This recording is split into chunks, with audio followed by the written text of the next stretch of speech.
전쟁을 치러서 대승리를 했습니다. 근데 그 승리가, 승리라는 말이 평강이죠. 그 평강과 그 치유와 회복, 이 모든 것이 어디서부터 오느냐? 하나님으로부터 온다. 하나님으로부터 온다. 많은 사람들이 평강을 추구하고, 그 평강을 추구하되 나에게 평강하게 하는 것은 돈이다, 힘이다, 이런 걸 추구하지 않습니까? 그러니까 그렇게 추구하는 목적은 평강을 위한 거죠. 성공하면 평강할 것 같으니까요. 그러니까 자꾸 정복하고 또 방어하고 또 이렇게 싸움을 하는 거죠. 근데 우리가 일상을 살면서 예전처럼 이제 무기를 손에 들고 사람을 죽이고 하는 그런 전쟁은 아니지만 이 땅에서 삶이 자체가 우리가 치열한 전쟁과 같으니까 이 전쟁 때는요, 또 평강이 없을 때는 자꾸 눈치를 보게 되죠. 눈치를 봅니다. 그러니까 눈치를 보면 내가 불안하고 그 여론이나 상황에 맞춰서 전략을 짜야 돼요. 하루하루가 힘들 수밖에 없는 거예요. 특히 예전도 그렇지만 지금도 그렇습니다. 눈치를 가장 많이 보는 사람들이 누굴까요? 정치인들이에요. 정치인들. 근데 아사는 정치인인데도 오늘 사람 눈치 보지 않고 어디서 배운 것도 아닌 것 같아요. 그 아버지가 별거 아니었거든요. 근데 갑자기 하나님 보시기에 합당하게 행합니다. 보통 하나님 보시기에 합당하게 행한다라는 배경은 거센 저항, 민심, 여론은 반대다, 이 뜻을 항상 가지고 있어요. 그렇기 때문에 사람 눈치 본다. 정치인이 사람 눈치 보면 하나도 못해요. 하나도 못해요.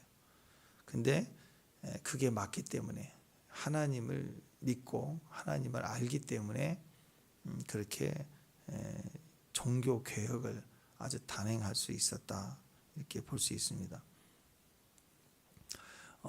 우리가 아무리 좋은 악기를 가져도 연주를 하려면, 개인적인 연주를 할 때도 튜닝을 해야 되고, 또 특히 악기가 여러 개 모여서 같이 합주할 때도 각자 그 악기가 튜닝을 해야 됩니다.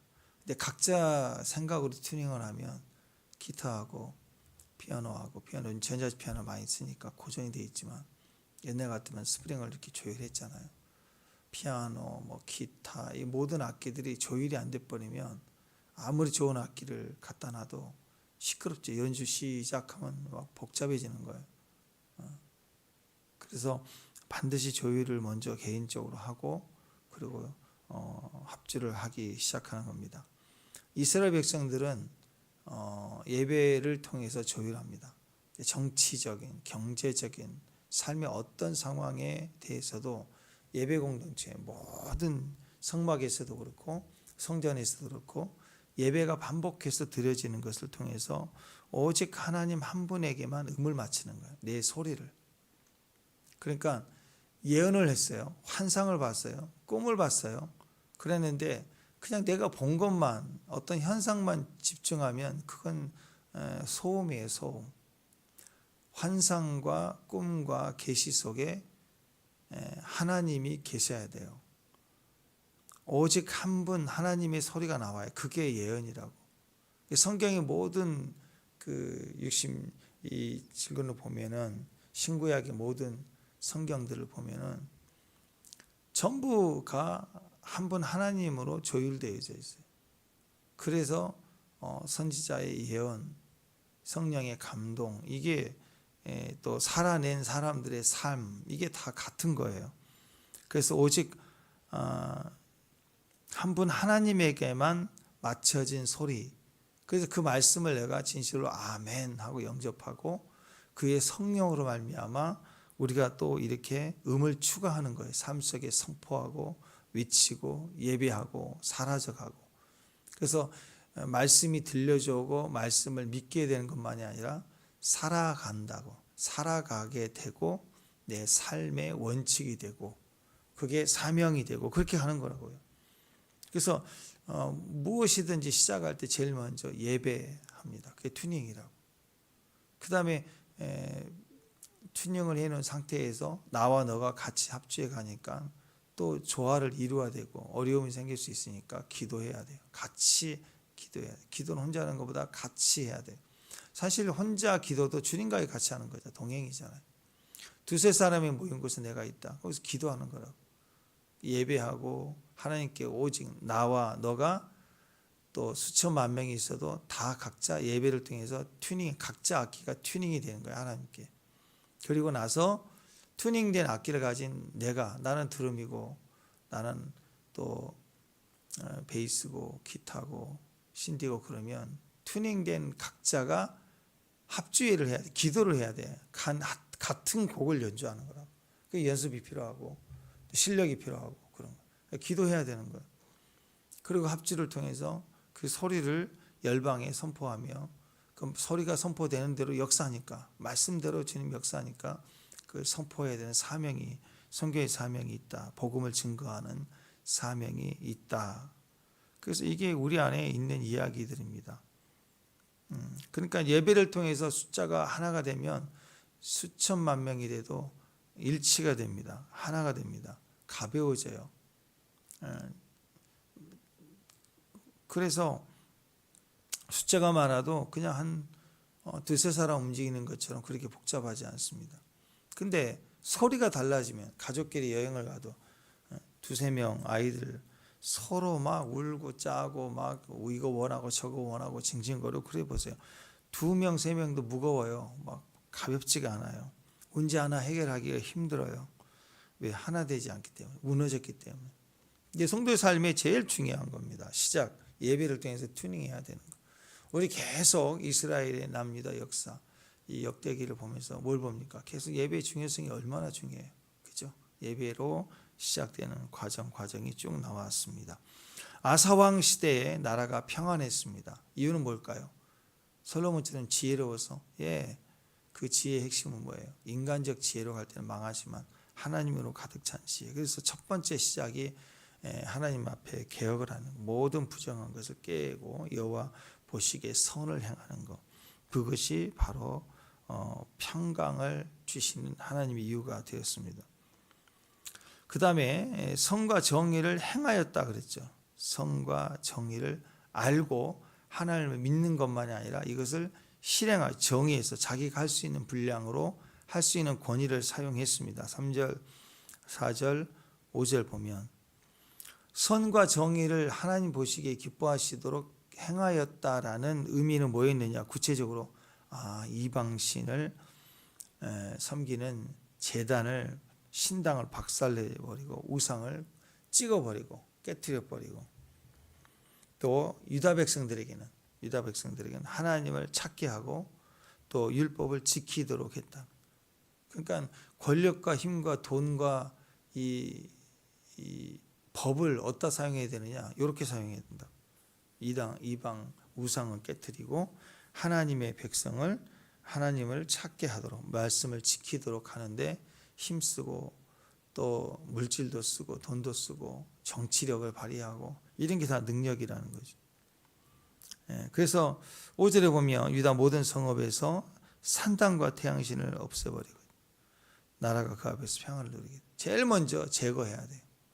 그 다음에 두 번째, 하나님의 백성들로부터 그것을 지키도록, 하나님 보시기에 선을 행하도록, 말씀으로 돌아오도록, 하나님 그 마음에 두도록 해야 된다. 근데 만약에 지금도 그렇지만 이 모든 이미지는 결탁을 만들어요. 이미지는 정확한 게 아니에요. 방향은 비슷한데 정확한 건 아니에요. 그러니까 여기에 정해져 있지 않은 가치가 있어요. 그것을 부풀릴 수 있어요. 얼마든지 부풀릴 수 있어요. 그래서 힘 있는 자들이 이미지를 차지하면 엄청난 부를 얻게 됩니다. 그걸 띄울 수가 있으니까. 어제 가치와 오늘 가치를 2배로 띄울 수 있어요. 그러니까 어떤 물건이 아파트가 있다. 그러면 하루아침에 그게 3억짜리가 막 300억이 될 수는 없잖아요. 그런데 어떤 상징물에 이미지를 부여하면, 작품 하나에 이미지를 부여하면, 상상을 하게 하고, 이미지, 정해지지 않던 어떤 이상한 가치를 거기다 막 부여하면 그 가격이 300배, 1000배를 뛸 수가 있어요. 예? 그래서 그 허경영이나 뭐 이런 사람들 보면 거기 하늘공인가 그런 데 가면 그 뭐 물 같은 거, 우유 같은 거 하나가 뭐 우리 돈으로 3,000원, 4,000원이면 하나 사볼 만한 음료수 같은 거 그걸 뭐 영생순이 뭐니 해갖고 그거 사 먹게 하잖아요. 그게 막 엄청 비싸잖아요. 예. 만미중앙교회 그 사람 그 교도소 간 사람 그 사람도 뭐 무안인가 거기 출신인데 거기 자기 출생지 물에서 단물 나온다고 발 씻는 물이다 그러는데 그거 엄청 비싸게 팔아먹자 하잖아요. 그러니까 그 상징과 이미지를 섞으면 엄청 뛰어요. 무당이 굿을 하는데 똑같은 굿인데 이미지가 큰 무당이 하면은 굿 한 판이 막 수억이 될 수도 있잖아요. 그렇죠? 모든 게 다 상징에 상상하게 상징할 때 불을 축적하는 힘 그게 거짓이라고. 그러니까 그걸 깨버려야 돼. 정해지지 않는 건 깨트려 버려야 된다. 자, 그래서 세상의 권력과 힘이 거기에 달라붙거든요. 그러니까 정치가가 상징이 없는 사람이 거의 없습니다. 거기 다 그래서 요즘 비리 뭐 권력형 비리 뭐 파헤치고 조사하고 나면 전부 그런 데 연결되어 있는 거예요. 다 드러나요. 다 여기 훌쩍 저기 훌쩍 다 끼일 수밖에 없는 거예요. 자, 그러니까 정치인이 눈치를 보았다면 백성들을 눈치를 보고 악의 연대를 하고 있는 관계라면 눈치를 보고 있으면 종교 개혁은 절대 행할 수가 없어요. 그거 건들 수가 없는 거라고. 근데 오늘 박살을 내버리죠. 고린도전서 4장 1절 2절 3절 보면 사람이 마땅히 우리를 그리스도 일꾼이요 하나님의 비밀을 맡은 자로 여길지라. 그리고 맡은 자들에게 구할 것은 충성이라. 너희에게나 다른 사람에게나 판단받는 것이 내게는 매우 작은 일이라. 나도 나를 판단하지 아니한다. 무슨 말이야? 일꾼이 구할 것은 충성이라는 거. 판단하지 말고 하나님의 비밀을 맡은 자는 그 맡은 것에 충성할 뿐이지 다른 사람에게 판단받을 걸 왜 두려워해요? 나도 나를 판단하지 않는데 내가 내 인생 여러분 어느 날 하나님의 일을 열심히 해가는 사람이 자기가 자기를 판단해 봐요. 나는 뭐하고 살았나? 이게 맞나? 나도 먹을 거 먹고 살았어야 되는데 막 자꾸 이렇게 인간적으로 생각해 보세요. 그거 얼마나 허망해요. 사도 바울이 옛날에 잘 나갔었는데 자기를 판단해 봐요. 나는 결혼도 못하고 이제 로마 시민인데 그냥 당장 나올 수도 있는데 로마로 가리라 그래서 가이사에게 재판받으러 간다고 해서 이 고생을 하고 자꾸 인간적 계산으로 판단을 해봐요. 얼마나 어리석어요. 나도 나를 판단하지 않는데요. 맞아요. 믿음의 길을 심지어 믿음의 길 주님이 내게 준 길을 어떻게 내가 판단을 해. 하나님 내게 꿈과 환상과 계시를 주는 걸 그걸 믿어야죠. 그걸 내가 왜 판단을 해요. 선악과를 주신 건 믿어야 되는데 그게 유익인데 그걸 내가 판단하려고 하잖아요. 따먹잖아요. 망하는 거잖아요. 근데 왜 사람들 말에 흔들려요? 나도 나를 판단하지 않는 게 인생이고 믿음의 삶인데 누가 이런 거 저런 말 옆에서 하는 말을 듣고 왜 흔들리고 판단받는 걸 두려워하냐고요.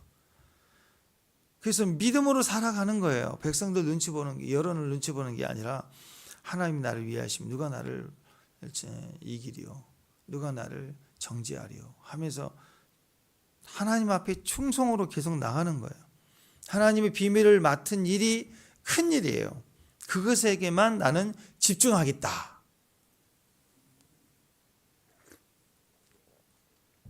다른 사람들의 여론, 댓글, 말들에 반응하며 춤추듯 이랬다 저랬다 하지 말라는 거죠. 그건 충성이 아닙니다.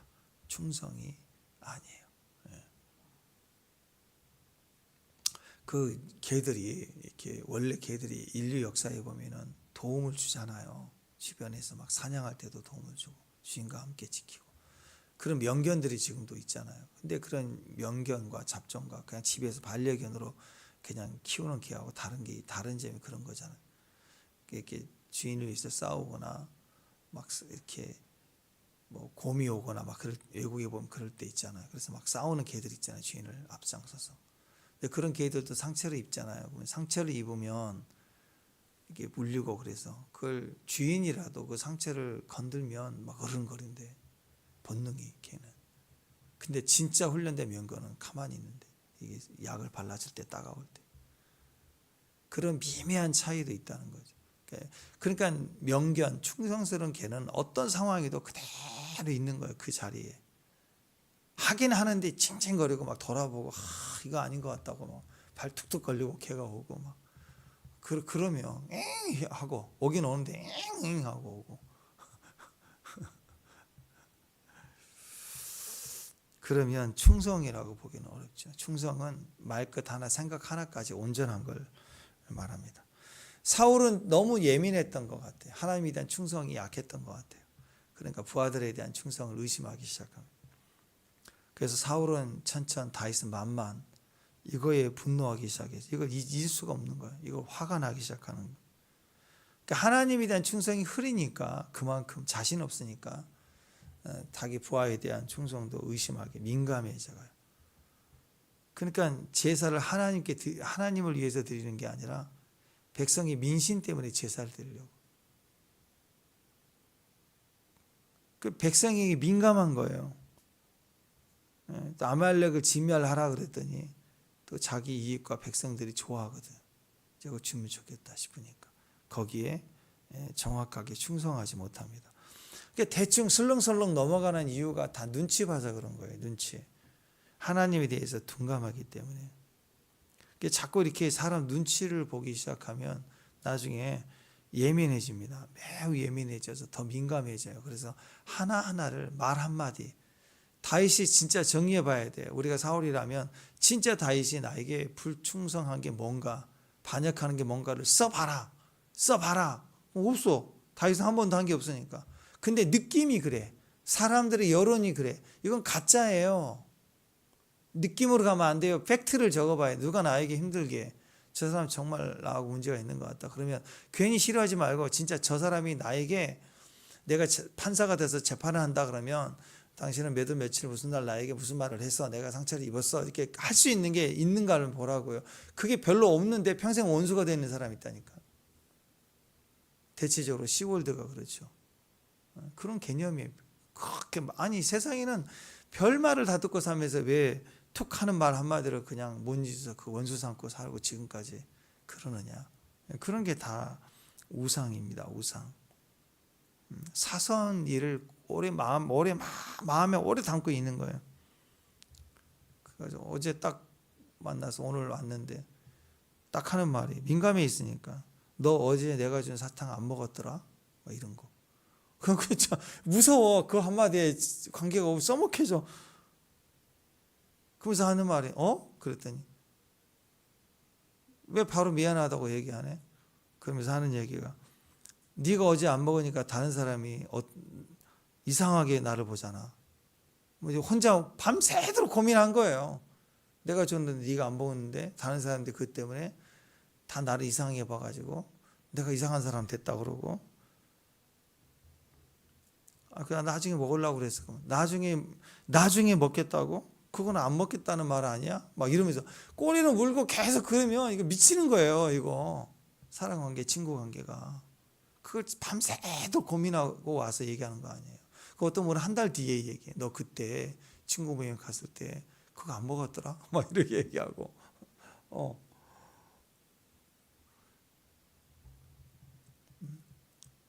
올 겨울에 목도리 했는데 그 다음 여름 지나고 겨울 됐는데 내가 좀 목도리 안 하고 왔더라? 막 이러고 막 그러면 진짜 비치죠. 막 찾아야 돼. 혹시라도 누구한테 줬다 선물 받은 거 한 1년 지나서 누구한테 필요한 사람 줬다 그러면 난리 나는 거죠 이제. 이렇게 민감하게 지금 살면 막 얼마나 복잡하게 있어. 사울이 그랬다라고. 사울이 하나하나가 너무너무 예민하게 굴었다.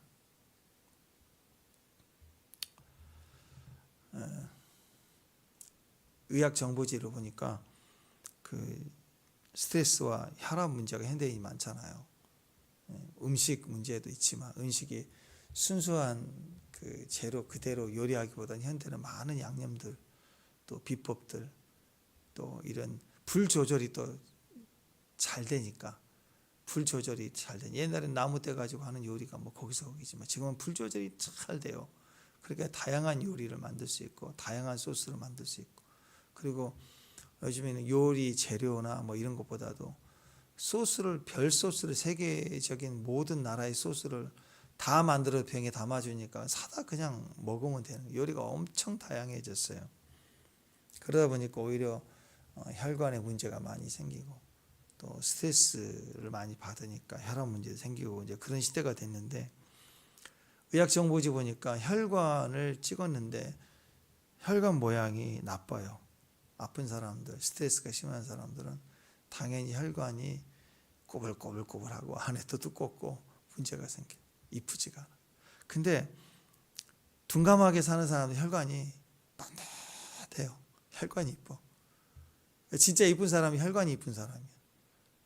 어차피 나이 들면 쭈글쭈글해지고 주름 생기고 그러니까 외모 보면 안 되고 혈관을 찍어봐야 돼. 혈관 찍어, 혈관이 이쁘면 그 사람 진짜 이쁜 사람.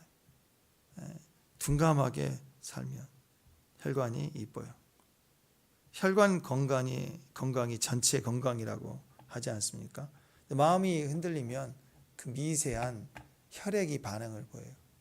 그래서 혈액 사진도 찍어보면 혈액이 동글동글 이뻐요. 근데 이렇게 흐려져 있고 콜레스테롤이 많고 하면 혈액이 동그란 게 깨지잖아요. 선명하지 않잖아요. 흐리잖아요. 그러니까 당연히 혈관도 틀어지게 돼 있다라는 거예요. 혹이 생겼을 때도 의사들이 금방 알 수 있는 것도 그렇다고 하잖아요. 검사, 조직 검사해 봐야 되지만 딱 혹 덩어리를 봤을 때 모양이 시커멓고 모양이 안 좋으면 거의 안 좋은 거예요. 근데 혹이 커도 동글동글하게 이쁘면 이건 암이 아닐 가능성이 높은 거예요. 그냥 혹이에요. 떼면 돼요. 이렇게 보통 얘기를 합니다. 그러니까 그런 모양 하나하나를 보더라도 마찬가지죠. 자꾸 눈치 보고 민감하게 스트레스 받고 반응하면 혈관도 안 좋아지고 또 혹도 안 좋아지고 다 안 좋아진다 생각하시면 돼요. 그러니까 오늘 아사 왕은 정치인이에요. 정치인인데 사람 눈치 보지 않고 하나님 말씀에 순종하고 충성했다. 우리가 이렇게 볼 수 있습니다. 만약에 사람 눈치 보고 살았다면 그거 결탁될 거 절대로 제거하지 못했을 거예요. 우상 숭배의 뿌리를 보면 언제부터 본격적으로 시작이 되느냐? 솔로몬 때부터예요. 솔로몬 때. 솔로몬 때 그 후람이 보낸 건축자들, 이 사람들은 그 시대에 전 세계적으로 가장 훌륭한 건물을 지어내는 그런 예술가들이라고, 건물을 예술로 만들어내는 사람들. 이 사람들이 들어와서 인정받고 또 유대인에게 합류가 되고 유대인의 가문을 이루고 살아갑니다. 이분들은 주로 우리 같은 뭐예요? 이태리 명품 디자이너로 보면 돼요. 사람들 그걸 좋아하거든요. 진짜 달라요. 같은 천인데 옷이 다르다고. 그죠? 그러니까 그걸 더 입으려고 하고 좋은 것을 보려고 하고, 그러니까 돈이 있는 사람, 이스라엘 사회에서도 돈이 있는 귀족 왕들이 주로 자기 집에도 그걸 이제 벤치마킹해서 만들고 세우고, 그러니까 대부분의 사람들은 그 명품을 동경하고 사는 거예요. 그게 다 우상이에요. 우상 이미지를 새기고 하는 것들이 다 결탁해서 이미지를 띄워서 상품화하고 그렇게 살았던 여론과 그런 상황을 형성해내고 있었다고. 그게 우상숭배라기에 따로 딱 절간에 가서 앉아있는 그게 아니라 삶 속에 깊숙이 다 문화적으로 전통적으로 그게 깃들어져 있는 거라고. 그러니까 이걸 어느 날 갑자기 없앤다, 그건 귀족들부터 다 내놓고 파괴해야 되고 인식을 바꿔야 되기 때문에 엄청난 부담스러움이 있을 수 있어요.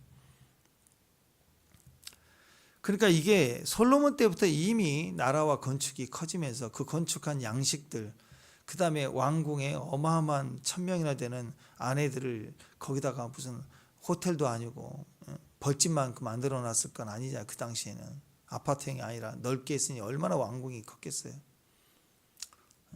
거기다가 다 장식해 놨을 거 아니야. 장식품들 다 그게 우상 이미지였단 말이에요. 그러니까 유대인들에게 있어서 다윗 왕, 솔로몬 그러면 뭐 우리 같으면 뭐 세종대왕, 광개토대왕 막 이런 급의 왕인데 그걸 손자가 건드려요. 자기 할아버지의 이름을. 그때부터 결탁된 이미지를 깨겠다. 굉장히 부담스러운 겁니다.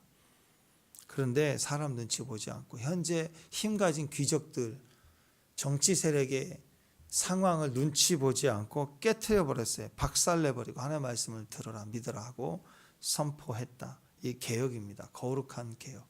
이게 치유고 회복이에요. 먼저 이게 있어야 되는 거예요. 이게 내면을 강하게 해야 됩니다. 하나님이 먼저 우리 가운데 우리 삶 속에 평강을 건축해요. 평강을 건축하는 데 있어서 제일 먼저 필요한 건 우리에게 불편하게 하는 암덩어리는 잘라내야 돼. 암을 두고 어떻게 평강할 수 있겠어요? 그죠? 암이 있다 그러면 일단은 제거하는 거예요. 내가 출혈이 있어도 항암으로 인해서 몸이 상해도 일단은 잘라내는 것이 급선무인 거예요. 일단 내보내는 거예요. 그 다음에 회복과 보강이 필요한 거 아니에요? 건강도 그렇고. 그죠? 예.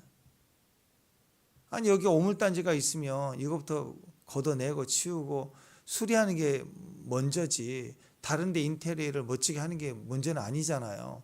치워야 되는 거잖아요. 내면의 변화, 개혁 이게 중요합니다. 그러니까 여러분 우리가 하나님 앞에 영적으로 나가도 기도하고 또 이렇게 주님 앞에 나가면 열심히 나가면 주님이 바라보면 우리가 아가서에서도 그랬지만 과정이 비둘기 눈이 있고 그 다음에 그 과정에서 독수리의 눈이 있다. 그런 비유로 말씀드렸죠. 비둘기 눈은 뭐예요? 어떤 상황에서도 주님만 바라보는 환난과 핍박, 고통, 내 안의 아픔, 꺼내기 싫은 판도라의 상자 같은 거 무거든 이야기 꺼내야 돼요. 들춰내야 돼요. 언젠가는 건드려질 거예요. 그 덩어리를 드디어 끄집어내서 치유받고 회복하고 깨끗하게 해야 돼요. 그리고 그것을 통해서 이용하는 많은 정제되는 세력들을 음성들을 끊어내버려야 돼요. 자유케 하는 게 먼저예요. 그 과정에서 필요한 건 비둘기 눈입니다. 오직 견돈제라고 주님만 바라보고 난 몰라요. 제가 뭘 아나요. 하고 주님만 계속 보고 가는 거예요. 근데 그 과정이 다 끝나면요. 그 다음부터는 뭐가 있냐면 독수리 눈이 돼요. 보좌까지 올라가서 주님이 내려다 보시는 걸 보게 돼요. 이제는. 그러니까 주님처럼 생각하고 주님처럼 말하고 뭐 전쟁이다 뭐다 난리가 나도 여유가 있어요. 이 모든 걸 주관하고 다스리시는 주의 음성을 따라 이렇게 갈 수 있는 눈이 되는 거예요. 그러니까 계시 영역에서 먼저 우리가 복음을 듣고 말씀을 듣고 찬양하면 대부분은요. 그게 나를 고치는 거예요. 나를 회복하게 하고 나를 치유하고 맨날 울고 아픔이 올라오고 다 된 줄 알았더니 또 말씀이 푹 삽으로 파내거든요. 그러면 막 또 아파요. 또 올라와요. 그러니까 또 막 힘들고 거북하고 또 기도하고 또 찬양하면 또 메꿔주고 딱쟁이 탁 쪄지고 맨살 돋고 그러고 있으면 또 하나 올라와요. 그럼 또 파에 해치고 뒤지고 이거 계속 왔다 갔다 하는 거예요. 그러면서 점점점 빼내기 시작하고 굳은 살이 보고 단단해지고 깨끗해지기 시작하고 그 과정이 필요해요. 그래서 그때는 꿈도 맨날 내가 죽는 꿈, 뭐 시커먼 꿈, 막 더럽고 나 열심히 기도 열심히 했는데 꿈은 맨날 더러운 거, 오염된 거. 그 다음에 뭐 저도 그랬어요. 그 시기에 방언하고 막 그럴 때는 맨날 뭐 터지고 그리고 맨날 우리 시골집에 가면 할아버지들 만나고 있고 왜 할아버지 옛날 그 제사 문화 막 무덤가 있고 맨날 그랬다고 옛날 외가도 가 있고 친가도 가 있고 난 어렸을 때 그런 경험은 많지는 않지만 한두 번씩은 이렇게 제사 지는 걸 봤지만 근데 그런 시간들이 막 있어요. 그게 영적인 마음에 관한 거 그런 것들이 다 치유되고 회복되는 시간들이 있다고. 근데 우리 권사님 간증해 주신 그 꿈처럼 마찬가지. 근데 그 시간이 지나면요, 그때는 이게 다 사명이에요. 다 사명. 집에 음식이 있는데 먹지 못할 음식을 먹는 사람들. 구더기가 있는. 그걸 치워주러 가야 돼. 구더기는 치우고 먹지 못하는 음식 버리고 먹을 수 있는 음식 줘야 돼. 지금 주변에 내가 도울 수 있는 사람들, 직장이나 주변의 일을 통해서 돕는 사람들은 복음 없이 그렇게 사는 거예요. 사명이라고. 그런 사명들이 보여져야 된다. 그때 나에게 하나님이 나를 그렇게 부르신 거야. 더러운데 더러운지 모르고 사는 사람. 그걸 치워주고 구더기 정리하고 떼치하고 약 뿌리고 청소해주고 먹을 양식, 진짜 먹어야 될 양식들을 줄 수 있는. 아사왕, 아사의 이름이, 아사가 별명이 그냥 평강의 왕이에요. 아사, 치유자예요, 치유자. 그러니까 이스라엘 백성을 치유한다고 이 더러운 것들을 싹 다 몰아내버리고 깨버리고 박살내버리고, 그리고 하나님을 찾아라, 하나님 의지하라, 평강이 하나님께 있다. 7절에서도 보면 우리가 주를 찾았으므로 주께서 우리 사방에 평안을 주셨다. 얼마나 놀라워요, 그죠? 주를 찾으면 사방에서 평강을 준대. 양쪽 좌우에서 평강을 준대. 전후 앞뒤로 평강을 준대. 사방에서 내게 평강을 주시다. 주를 찾는 인생이 얼마나 놀라요. 그러니까 평안은 평안을 찾고 구할 때 오는 게 아니라 주를 찾을 때 준다고. 승리도 마찬가지입니다.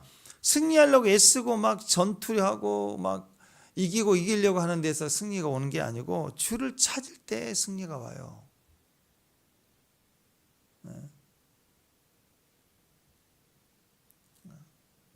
그 고등학교 친구인데 맨날 1등하고, 얼마나 집이 가난하니까 승리하는 방법은 내 인생 공부밖에 없다. 그래서 맨날 1등하고 좋은 대학 나오고. 근데 한 친구 하나는 슬렁슬렁해요. 잘 사니까.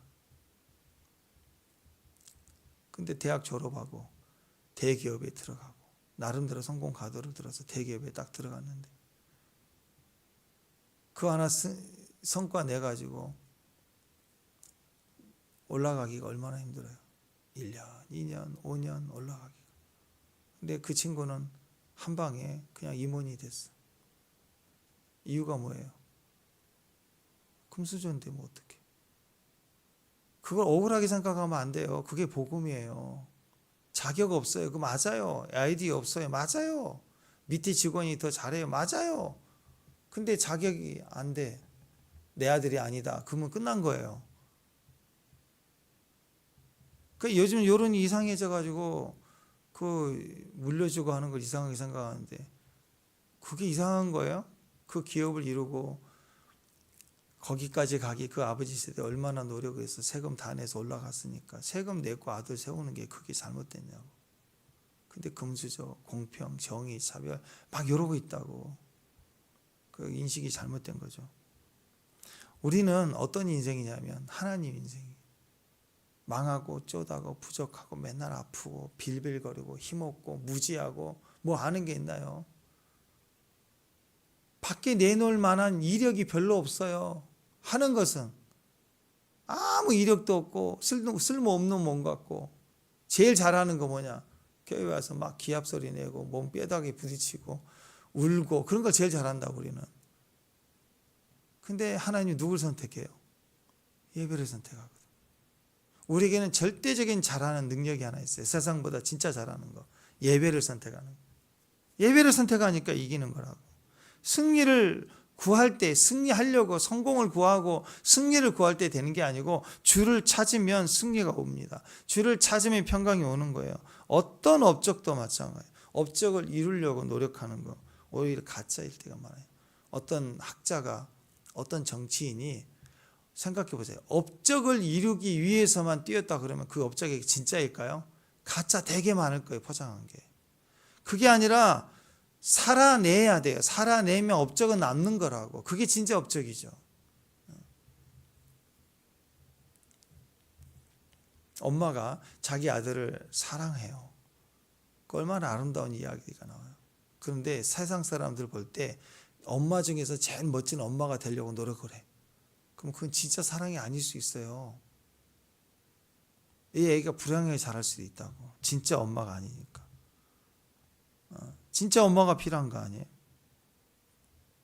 내부적으로 엄청난 건축이 이루어지고 성읍들이 건축되고, 그 건축이라는 배경은 솔로몬과 달랐어요. 솔로몬도 평생 건축했지만 이 아사의 건축은 좀 달랐어요. 어떤 건축이냐면 지저분한 우상을 다 집어던져 깨뜨리고 박살내고, 그리고 말씀을 지키면서 보수해가는, 단단하게. 자, 재밌습니다. 아사의 시대에 자꾸 세워졌어요. 더럽고 추하고, 또 방패도 이 금으로 만든 방패 같은 거, 쓸 수 없는 방패는 다 버린 거예요. 장식용 방패는 버린 거예요. 진짜 방패, 진짜 철문, 진짜 성읍문, 이런 것들을 진짜로 하기 시작했어요. 그리고 이게 아사의 시대에 청소가 되고 회복이 되고 재건이 되고 건축이 딱 마치니까 어떤 일이 벌어진지 아세요? 누가 더 셀까? 세라 이제 올라와. 외국이 대적이 무리가 엄청난 애굽의 대군이 전쟁으로 올라와요. 그러니까 여러분, 전쟁은 여러 가지가 있습니다.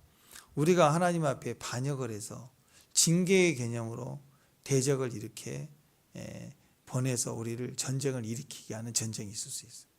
또 때로는 우리가 너무 교만해. 그러니까 그 교만을 꺾기 위해서 이 대적을 보낼 때가 있는데, 우리와 상관없이 대적이 지가 교만해서 우리에게 대적을 하고 도전을 하게 오는 경우도 있다라는. 근데 왜 그런 전쟁을 허락하시느냐? 우리가 충분히 준비되고 겸비가 되고 하나님 앞에 온전히 서 있으면요, 그게 단순히 머물러 있는 신앙 같지만 그게 외적으로도 강력한 신앙이라는 걸 알게 하시기 위해서 그때 찾아와요. 내가 준비될 때 오는 환난들이 있다고. 내가 무너졌을 때, 하나님과 실패했을 때 교훈하기 위해서, 채찍하기 위해서 보내시는 대적이 있는가 하면, 이제는 그런 걸 많이 봤었잖아. 이전에는 이 아사 시대는 이게 다 준비하고 나니까, 야, 이게 얼마나 강한 줄 아니? 이걸 보여주려고 시범 케이스로 엄청난 대적이 와요. 근데 그 대적을 하나님이 우리가 신앙으로 치고 이기게 하심으로 하나님이 능히 우리의 하나님이신 것을 알게 해준다. 그래서 우리 치유의 과정을 지나가야 됩니다. 아멘. 그러면 대적도 견디지 못하고 이길 수 없는 승리도 역시 우리 안에 있다라는 거예요. 그것을 하나님 우리에게 주는 거예요. 그래서 인생은 영국처럼 멋있는 인생은 반전이 있습니다. 아멘. 오늘 저와 여러분에게 반전의 역사 있기를 바랍니다. 진짜 멋있는 연극은요, 이거예요. 2막이 있어요. 인생 2막이에요. 1막으로 안 끝나요.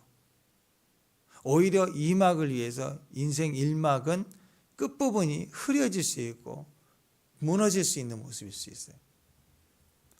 고난과 아픔과 견디는 시간일 수 있어요. 근데 인생은 2막입니다. 하나님이 우리를 만지시고 나를 다뤄가는 시간만 있는 게 아니라 나를 쓰시는 때가 있다고요. 그래서 가만히 있으면 안 돼요. 더 높은 수준, 제2막의 시대, 독수리 눈의 시대, 계시가 훨씬 더 담장 너머로 뻗어나가는 시대가 있다고. 나무가 막 땅을 파고들어가는 게 있다. 나무가 자라기 위해서 땅을 파들어가는 뿌리를 막 내리는 시간만 있는 게 아니라 그게 깊고 큰 시간들을 보낸 나무들은 담장을 넘어간다고. 뿌리가 짧은 나무들은 담장까지 넘어가지 못해. 가지가 넘어가기 시작하는. 이제 임하기 시작하는데 갑자기 구스 사람 세라가 100만 대군 300만 병거 엄청난 규모를 가지고, 근데 우리에게는 인생 2막 하나님이 계십니다. 우리가 얼마나 강한지 싸워보지 않고서 모르잖아요. 그리고 우리가 얼마나 강한지 그걸 우리가 알게 되죠. 우리 인생에는 치유가 있고 회복만 있고 그런 게 있는 게 아닙니다. 우리 인생 우리를 하나님의 신처럼 하나님의 능력으로 우리를 사용하시고 쓰시는 그런 때가 있다라는 것이에요. 그 100만 대군이 넘어가는 어마어마한 무리들, 강한 자를 부딪혀 갈 때, 이 전쟁에 하나님이 그를 패하게 하고 우리를 승리하게 할 때, 우리가 하나님으로 함께 승리했을 때 이 백성이 얼마나 놀랍겠어요. 우리는 준비된 게 없는데, 그냥 내 마음만 장비하고 우리 성읍만 보수했는데, 대적을 위한 군사 무기 준비한 적이 없는데, 근데 우리를 치기 위해서 미리 준비했던 대군과 무기를 가지고 달려들어왔지만 우리 하나도 준비되어 있지 않는, 그냥 성읍, 거룩 이것만 준비했는데, 근데 우리가 하나님의 지심으로 이기게 되었다. 이게 절대 신앙입니다. 하나님만 의지하는 신앙, 하나님만 바라보는 믿음. 물론 사람 의지할 때가 있습니다. 때로는 부모님, 힘들 때는 가족, 남편, 아내, 자녀들, 친구, 동업자, 우리에게 친구가 있다는 건 참 좋아요. 그러나 그건 사랑의 대상이지 의지할 사람들이 아닙니다. 의지한다고 할수록 내게는 배신으로 들려져요. 언젠가는 그게 아닌데, 의도적인 게 아닌데도 내 눈에는 모두가 나를 배신했다고 그렇게 느껴진다고. 아니라고요. 아무리 소중한 친구도 내가 먼저 가든 그들을 먼저 하나님께 보내든 헤어질 때가 온다고. 붙잡고 있지 말아요. 있을 때 잘하고 충분히 사랑하고 그리고 다시 보면 기쁘고 그런 마음으로 전도해야죠. 그리고 의지할 바는 아들이 아니고 하나님이라고. 하나님. 네. 하나님밖에 없어요. 의지는 철저히 하나님이에요. 하나님. 그러니까 사람에게는 배신을 당해도 배신이 아닌 거예요. 의지할 게 있으니까. 내 전 재산 친구가 속여 먹어서 가져갔어. 얼마나 억울하고 배신해. 믿었는데. 근데 여러분이 셀 수 없는 수백억의 자산가야. 그러면 그 돈 잃어버렸다고, 사기당했다고 막 분노하고 그래요. 얼마나 힘들었으면. 넘을 수 있잖아요. 난 여유가 있으며. 우리 하나님이 진짜 나의 의지가 되죠. 인간은 그 어떤 것도 우리에게 배신이 될 수 없어요. 배신을 당해도. 그런 여유를 가져야 됩니다.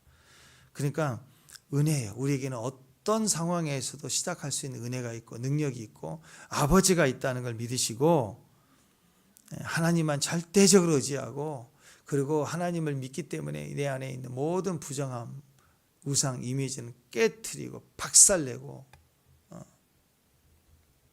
그리고 오직 정결하게 하고 그리고 주님께 나아가면 대승리가 있다. 인생 2막이 시작이 된다. 우리가 이 전쟁이 우리에게 있어서는 마지막 때 적그리스도의 주련 마지막 대전쟁, 대환란의 전쟁이 이것입니다. 이거. 사람들이 자꾸 마지막 적그리스도의 주련 두렵고 휴고 맨날 이런 얘기하고 근데 그게 아니라니까요. 우리가 충분히 준비된 전쟁이라고. 신앙이 거룩함으로 교회가 신부운동, 왜 신부운동이 필요해요? 그냥 주님이 오셔서 해결할 일이지만 그냥 데리고 올라가면 끝나는 거지. 거룩하게 살아야 될 이유가 단지 구원이 이루라면 우리는 정말 산속에 모여서 찬양만 하고 평생 살아야 된다고. 그러다가 주님 재림이 오면 적그리스도 오면 우리를 데려가시면 땡. 그럼 무슨 선교 봉사가 필요해. 그냥 거룩하게 죄 안 짓고 사람 안 부딪히고 TV 안 보고 자꾸 보면 죄를 짓게 되니까. 그렇게 살아야지 뭐. 콩나물만 먹고 살아야지 산속에서.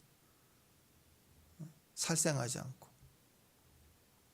뭐 그게 제일 구원 잘 받는 방법 아니에요? 그렇게 살아야. 근데 그게 아니잖아요. 왜 거룩해야 돼요? 신부가 왜 거룩해야 돼요? 하나님의 거룩한 백성이고 거룩한 신부니까 존재가 됐으니까 살아가는 거라고.